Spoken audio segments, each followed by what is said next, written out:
El momento tan esperado al fin llegó. La saga de Baki, en donde la historia misma vuelve como un reto jamás visto antes en este universo, está presente. En donde el mejor espadachín de su siglo vuelve para hacerle frente a aquellos que son considerados los hombres más fuertes del mundo. Ahora sí viene lo chido. Su nombre es Musashi, quien traerá peleas históricas, cambios en las reglas de la arena y también resultados trascendentales para lo que sigue en esta gran obra.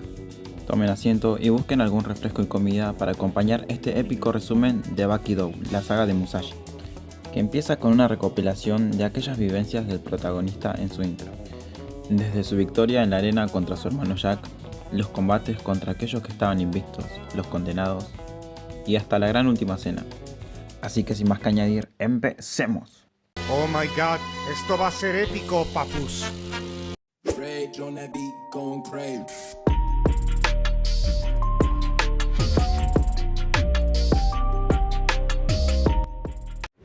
El bostezo imparable. Todo inicia cuando vemos al protagonista Baki haciendo sus clásicos entrenamientos que lo llevan cada vez más a sus límites. Y a continuación, podíamos ver cómo un luchador de las artes marciales mixtas ganaba un combate continuando con un invicto de más de 7 años. Este luchador se llamaba Atlas, quien emprende un viaje a Japón para enfrentar al pequeño Hanma. Siendo así que ese día que llega a Japón, lo enfrenta por una pelea organizada por Tokugawa en la arena. Donde nada puede mal ir, Sal. A pesar de que el Atlas queda sorprendido por lo pequeño que era Baki, no duda en usar toda su fuerza, ya que los cánticos de las personas en la arena lo encienden. Pero lastimosamente no duraría nada, ya que Baki lo toma de la cabeza y la agita, haciendo que su cerebro reciba varios golpes con su cráneo y pierda la pelea. Esto solo hizo llorar al pequeño Hanma, que intentaba no bostezar debido a lo aburrido que le resultó la pelea. Me aburro. Luego nos dirigimos a un laboratorio escondido a muchos metros bajo tierra, en donde Tokugawa planeaba revivir al mejor espadachín de la historia, Musashi. Esto lo lograría a partir de intentar clonarlo con tejido proveniente de su médula espinal. El latido. Mientras todo lo mencionado sucedía, Katsumi y Goki se encontraban entrenando, y mencionan que todos aquellos luchadores como Doppo, Motobe, Kureha, Jack y los demás estaban entrenando arduamente, porque todos tenían un raro presentimiento, quizás la antesala a lo que vendría. Cierto. Jack continuaba sometiendo su cuerpo a la operación de alargamiento de extremidades, consiguiendo aumentar 30 centímetros de estatura, llegando a 2 metros con 40 centímetros.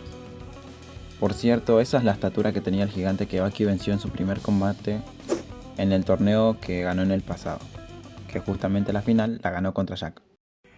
¿Qué me importa? Pero a pesar de todo, Jack también tenía el tan mencionado bostezo, esa necesidad por buscar un nuevo reto.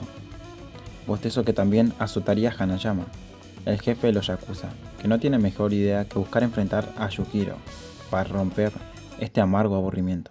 ¡Esta perra está loca! Tras meses en el laboratorio subterráneo, al fin se había logrado crear el clon de Musashi, pero carecía de lo más importante, un alma. Eso es muy importante. Es por eso que Tokugawa llama a su hermana que era vidente. A pesar de que los científicos parecían escépticos, la anciana invoca el alma del abuelo de uno de ellos, para demostrar sus habilidades, hablando no solo como su abuelo, sino también contando cosas que solo eran del conocimiento del difunto.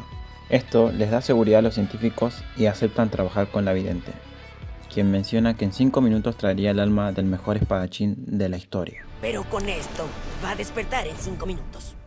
El semblante de Musashi. Tras unos raros movimientos y palabras susurradas por la vidente, la anciana besa a Musashi, Cochino degenerado. siendo así que las ondas cerebrales en el cuerpo del espadachín empiezan a aumentar, y a continuación vemos cómo abre los ojos y vuelve a la vida. ¡Qué miedo! ¡Sin miedo! Lo primero que Musashi hace es pedir respuestas, y tras 2 horas de charla, Tokugawa le dice que quiere que pelee para él. Cuando el espadachín ve la ciudad, queda abrumado por lo cambiado que estaba el futuro. Algo que quiero destacar es lo educado que es Musashi. El tipo pregunta cómo dirigirse a Tokugawa, y por ejemplo cuando viajan en el auto pide con educación que bajen la velocidad. Sin duda un caballero. Qué agradable sujeto. Retomando los acontecimientos de Hanayama, vemos cómo el ogro responde a su llamado y acepta pelear contra el Yakuza. La felicidad lo invadía y menciona que su bostezo había cesado, y luego de una plática comienza la pelea. Ahora sí viene lo chido. A pesar de que el Yakuza ataca primero con un golpe sumamente devastador, Yujiro contraataca tomándole la cara y mandando al enorme luchador a estrellarse contra un negocio. Y a pesar de perder la pelea, Hanayama estaba feliz con esa derrota, ya que el tan abrumador bostezo había cesado. Muchacho. El primer reto que Tokugawa le da a Musashi es ponerlo a prueba con el mejor espadachín de la actualidad, que quedó sumamente impresionado, no solo por sus habilidades, sino porque desde que se paró a metros de distancia sintió como Musashi le propinó 7 cortes de los cuales no pudo hacer nada para contrarrestar. Y así, el mejor espadachín de su siglo diría que vencería al luchador más fuerte de la actualidad. Atenti con eso, ¿eh? Una tarde, mientras Baki hablaba con Tokugawa, el pequeño Hanma siente que había alguien en la otra habitación. Al llegar el momento en que Musashi encara a Baki, no puede evitar sentir la destrucción total al verlo, mientras que Musashi solo veía un enorme manjar de comida. Esto desemboca en que ambos luchadores se dirijan al patio para pelear. Ahora sí viene lo chido. Baki se dispone a atacar primero con una patada que el espadachín esquiva para tomarlo en la pierna con la que se mantenía en pie y estrellándolo contra el piso, noqueando de esta forma al pequeño Hanma, que al despertar admite su derrota, pero no tiene mejor idea que atacar de nuevo a Musashi, interrumpiendo su entrenamiento. Usted no aprende, ¿verdad? Fuerza sobrehumana. Existe una técnica que es incapaz de esquivar, una técnica que hasta un campeón sabe que va a recibir en una pelea, el jab, técnica que Logro le enseña a Baki cuando era un niño. Con estos conocimientos, Baki arremete un golpe contra Musashi, que lo manda a la lona, mencionando que podía haberle quitado la vida en los últimos 10 segundos. ¡Wow! Pero Musashi solo se limitó a recibir el golpe, para saber qué se siente, para saber su efecto sobre él. Es con esto que el espadachín muestra otra cualidad, y es la de percibir el impulso nervioso de Baki, mucho antes que se disponga a ejecutar su siguiente movimiento. Con esto, Musashi logra detectar sus ataques incluso antes de poder ejecutarlos. ¿Vieron eso? Eso es ser bárbaro. Y con un movimiento derrota de nuevo a Baki, haciendo que sienta como su cuerpo recibió un corte que le causaba un dolor inconmensurable. Ganando nuevamente la pelea, Musashi se escapa para conocer la ciudad, y debido a su raro atuendo, para la época, unos policías lo detienen, pensando que era un borracho o un loco. Pero al negarse a ser capturado, Musashi noquea a los policías que pedían cada vez más refuerzos, y nuevamente eran noqueados uno tras otro por el espadachín. Aquel acontecimiento llegó a los noticieros, que apuntaban que un hombre se hacía pasar por el legendario espadachín, mencionando lo peligroso que era el mismo. Esta noticia le llega a los luchadores de la arena, como Doppo, Katsumi o Goki. Pero quien en verdad se preocupa es Motobe, que menciona que tiene la responsabilidad de cuidar a todos sus compañeros en la arena, incluso al mismo ogro. Incluso al ogro. Soy responsable de protegerlos a todos. Una espada de verdad. Una noche, mientras Musashi volvía a la casa de Tokugawa, 2 policías lo ven entrar, por lo que el jefe policial pide una orden de allanamiento en las instalaciones. Pero Tokugawa, con sus 2 huevos, le dice que hable con sus superiores y les diga que no se metan. Batman, mira el tamaño de esas bolas. Siendo así que esa noche, una plática sobre los actuales acontecimientos se daba entre Tokugawa y Doppo, pero dicha charla es interrumpida por la apertura de una puerta, y atrás de ella se encontraba Musashi, que menciona que tenía hambre, pero Tokugawa le pide su opinión con respecto a Doppo y menciona que él no es un reto para él. Estas palabras enfurecieron al dios de las artes marciales, que muestra sus talentos rompiendo botellas, tablas de madera y concreto, pero lejos de intimidarse, el espadachín menciona que esa era solo una danza para... ¡Marica! Esto solo hace enojar a Doppo, que al intentar atacar a Musashi se lleva un brutal golpe que le lastima la cara. Entonces el espadachín pide su espada, pero lejos de asombrarse, Doppo le dice que sus extremidades eran sus armas, y como Musashi seguía subestimándolo, Doppo lo ataca. Pero al esquivar su ataque y con tan solo hacer una leve presión en su cuerpo y en su rostro, Musashi vence a Doppo. Pero un líquido rojo caía al piso, y no era ni más ni menos que la sangre de Musashi, que alaba el estilo de pelea de Doppo y se retracta por lo dicho anteriormente. Mientras tanto, el dios de la guerra seguía en el piso, no impactado por perder, sino por la humillación que recibió. ¡Ah, no me duele! ¡Me quema! ¡Me lastima! Por otro lado, Retsu, como campeón del boxeo, dejaba el título vacante, mencionando que había aparecido un luchador con quien no solo se podía usar todas las partes del cuerpo para pelear, sino también armas. Más tarde, Katsume le cuenta los sucesos entre Oppo y Musashi a Retsu, quien queda abrumadamente desconcertado, pero le dice a Katsumi que no dudará en usar todas sus armas contra este oponente. Como una pluma. Una tarde, mientras Tokugawa le enseña la arena a Musashi, Retsu aparece, hablando de la pelea que tendría contra el legendario espadachín en 3 días. ¿No tienen el presentimiento de que algo muy malo va a pasar? Pelea en donde todo era permitido, pero las reglas cambiarían, ya que por primera vez era permitido el uso de armas. La charla escalaba cada vez más y Retsu ataca a Musashi propinándole una patada que manda al suelo al espadachín, que tomaba lo ocurrido con total alegría.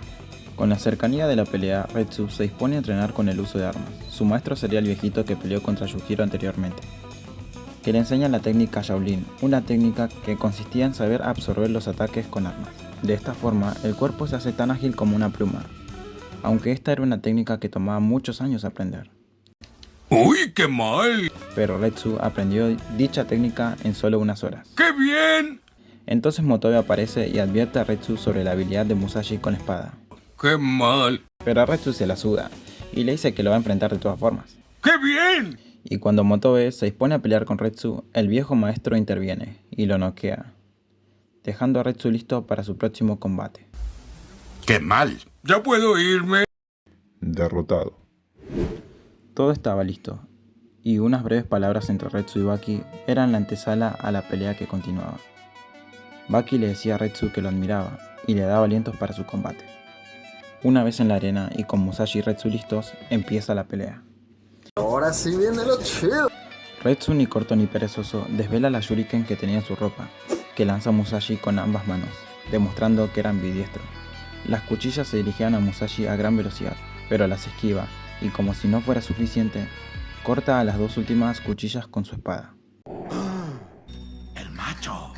Entonces Retsu usa unas cadenas para atacar, con las que logra golpear al espadachín, pero este último se las quita y las destruye, dejando asombrado a todo el público.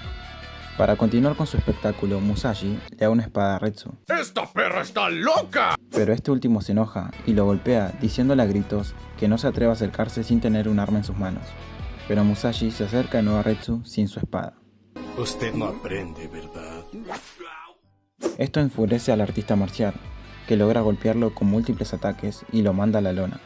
Pero Musashi se pone de pie y le dice que esa era la única oportunidad que tuvo para terminar con su vida, y ataca a su rival tomándolo de su pata de palo. ¿Mi pata de palo? Bueno, es... Y aunque Retsu trataba de dar una patada para defenderse del agarre, no era suficiente, por lo que Musashi lo estampa contra el piso, como había hecho con las cadenas, bambú y espadas en el pasado. Pero aún recibiendo el impacto del choque, Retsu cae de pie, con una mirada atemorizante, listo para contraatacar. Kaio Retsu. El artista marcial ataca a Musashi aún estando inconsciente, pero por fortuna para él, logra recobrar la cordura y toma la guardia de Baki, propinándole así una patada giratoria a Musashi. Patada que por cierto es similar a la que Baki le dio a Yujiro en su primer combate. ¡Alta referencia, papá! Tal ataque parecía haber noqueado a Musashi, que con suerte se movía en el piso, y cuando Retsu lo ataca con el fin de finalizar con su vida, Musashi aprovecha que su rival estaba en el aire y usa una técnica para atarlo con unas vendas, técnica conocida como Jojutsu. Parecía que todo había llegado a su fin. Musashi toma su espada, corta el vendaje para darle a continuación el corte final a su rival, pero Retsu usa una técnica para hacer que su cuerpo sea idéntico al de una pluma, la técnica Shaolin, siendo así que Musashi logra cortarle la cara y su pata de palo.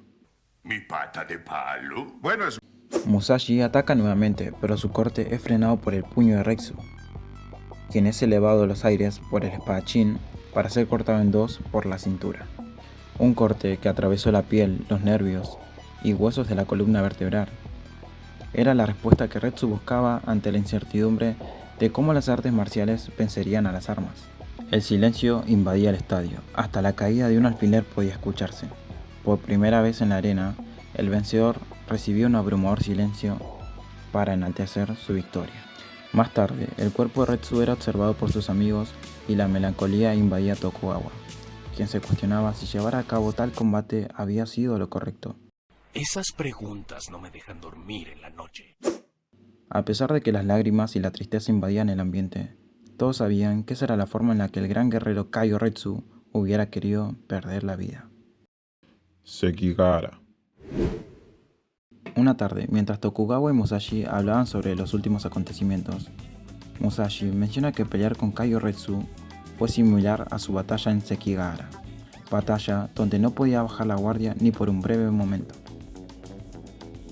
enalteciendo al guerrero difunto, mencionando que Retsu no solo fue un gran peleador, sino además le produjo miedo durante su combate. ¡Qué miedo! ¡Sin miedo! Por otro lado, Baki le dice a Motobe que quería aprender el uso de armas para combatir, pero Motobe le decía que nunca vencería a Musashi, aclarando que él sería el encargado de defender a todos.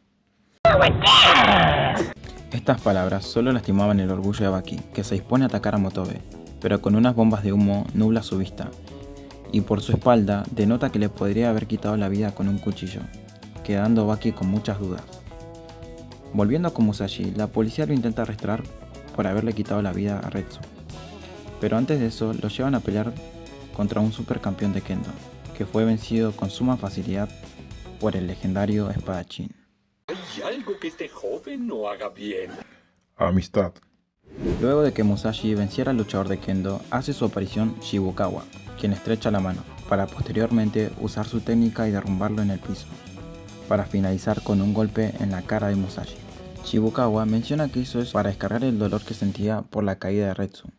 Alguien tenía que poner a ese idiota en su lugar. Pero al ponerse de pie, Musashi ataca al maestro y le propina un golpe. Con esto, Shibukawa menciona que había sido vencido por Musashi. Por otro lado, Motobe hablaba con Yujiro y tiene la dicha de decirle al ogro que él lo protegería de Musashi. Como era de esperar, al igual que con Baki, solo lastimaba el orgullo de Yujiro, quien se dispone a atacar a Motobe, pero con una bomba de humo logra escapar. A pesar de haber logrado su escape, las piernas y cuerpo le temblaban. Era la primera vez que alguien le hacía sentir a Yujiro la sensación de que debía ser protegido. Cierto. Luego, Musashi y Tokugawa tomaban una bebida. El espadachín menciona que sentía una presencia detrás de la puerta, y le dice que pase, y era ni más ni menos que Yujiro, quien quería conocer a Musashi. Detrás de los halagos, Musashi al ver al ogro veía una montaña de oro que llegaba hasta el cielo, por lo que le pregunta a Yujiro qué aura sentía al verlo, pero el ogro le dice que aunque observara montañas de oro, solo lo vería él. La charla continuaba y Yujiro sentía cómo el aura de Musashi lo atacaba, propinándole un corte. El cuerpo más fuerte. El aura de Musashi le propina un corte al ogro, pero el guerrero legendario menciona que no pudo cortarlo, ya que era como si intentara cortar la armadura más resistente, por lo que tras una falta de respeto por parte de Yujiro, la pelea continúa en el patio de la mansión de Tokugawa. Si bien Musashi ataca con su espada al ogro, este último logra frenar el ataque, reteniendo la espada con su mano. ¿Vieron eso? Eso es ser bárbaro. Por lo que Yujiro contraataca con un manotazo en la cara del espadachín, pero al no soltar la espada, él también es arrastrado por el impacto. Ante la desesperación, Musashi utiliza su técnica de los dos cielos, propinándole unos leves cortes en su extremidad inferior y en el cuello a Yujiro. Pero el ogro contraataca con un golpe en los bajos. Eso tuvo que doler. Musashi se retorció de dolor y deja sus espadas en el suelo, para a continuación usar su técnica más avanzada, y es la de usar sus manos como armas. Pero antes de impactar con el ogro, Motobe interviene en la pelea. Esto solo enfurece al ogro, que le propina un golpe y lo noquea. Al recuperar la conciencia, Motobe se entera que el combate finalizó cuando él intervino, por lo que le pide a Tokugawa que organizara una pelea contra Musashi, ya que él era el único con los conocimientos adecuados para vencerlo. ¿Tú qué dices, Maurice? 50-50. El luchador práctico. Jack, hablando con Tokugawa, le dice que quiere enfrentar a Musashi, pero este último le dice que antes debe enfrentar a Motobe. El combate se da una noche en un parque, en donde Jack comprende que no sería un combate como con otro artista marcial, sino con un guerrero. Al encontrarse, Jack ataca a Motobe con una patada que lo desplaza a varios metros, pero al observar su pie, nota como una cuchilla le atravesó levemente el pie, por lo que Jack utiliza su técnica personal de morder. Pero Motobe contaba con una armadura muy resistente y poderosa que ocultaba bajo el velo de su ropa. Así es que al incrustarse la mordedura de Jack en dicha armadura, Motobe con un movimiento le rompe la dentadura. Eso tuvo que doler. Una ráfaga de golpes acechaba sobre Motobe, pero este contraataca con una patada y con el uso de sus armas inmoviliza a Jack, dándole a entender que lo venció y le salvó la vida, ya que si él pudo vencerlo, lo que Motobe le haría sería indescriptible. Porque es lo que un hombre hace. Por otro lado, el eco de las noticias rezumbaba porque Pickle, el hombre prehistórico, había cazado un enorme cocodrilo. Esta noticia llega a Musashi a través de la televisión, por lo que le exige a Tokugawa que lo lleve para conocerlo. Dicha noticia también le llega a Motobe, quien menciona que no tiene otra opción más que defender a Pickle de las manos de Musashi. ¿Qué pasará? ¿Motobe salvará a Pickle? ¿Musashi vencerá a Motobe? Son respuestas que veremos en la siguiente temporada, porque esta lamentablemente finaliza acá. ¡Ah, no me duele! ¡Me quema! Dejándonos este final tan emocionante. Bueno gente, si les gustó el video no olviden comentar, darle me gusta y obviamente suscribirse. Sin mucho más que añadir, nos vemos, cuídense.